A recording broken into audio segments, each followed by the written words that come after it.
Our universe is a pretty big place. In fact, it is getting even bigger as you're watching this video. But will this process of expansion continue forever? What is the future fate of our universe?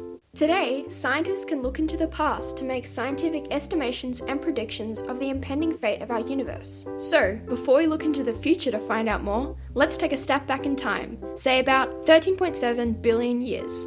Originally, the universe was an infinitely small and infinitely dense singularity. Packed inside were neutrons, protons, stars, galaxies, and even time and space itself, all the ingredients needed for the universe we live in today. At time t equals 0, this point began an unprecedented inflation, and in this instant, time and space were born.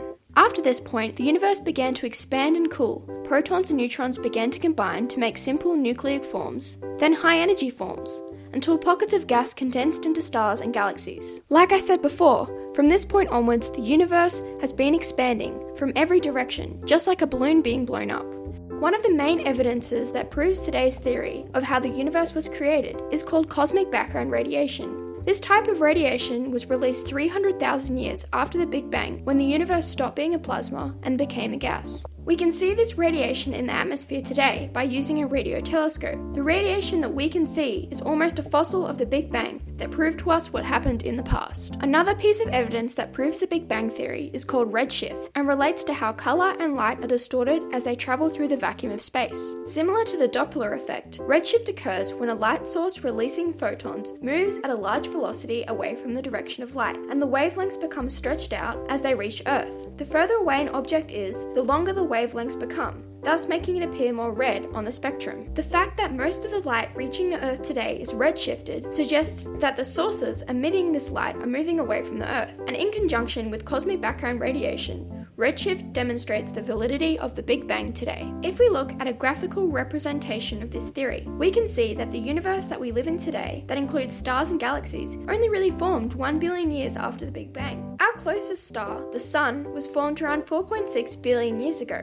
and as a main sequence star, it fuses hydrogen to helium in its core in a process of nuclear fusion. Over time, however, as it fuses more and more hydrogen atoms, it will become more luminous, and in about 1 billion years, it will be 10% more luminous than it is today. By this time, the Earth's average temperature would have risen from 16 degrees to 47 degrees, and Earth's oceans will start to evaporate, flooding the atmosphere with water vapor and spurring an extreme greenhouse effect. And if this didn't sound bad enough, 1.8 billion years after this, the Earth's temperature will be so hot that life will cease to exist. In about 6 billion years or so, the Sun will run out of hydrogen in its core to fuse into helium. This shortage would eventually mean that the star would start to fuse helium into carbon and oxygen, thus making its radius significantly increase. Now, as a red giant, it is about 100 times its current size, and with its immense mass and gravitational pull, it might just swallow Earth and neighbouring planets. The huge distance between the centre of the Sun and its outer layers would cause the core to lose hold on these outer layers, and it would start to leak some of its internal gas into the atmosphere.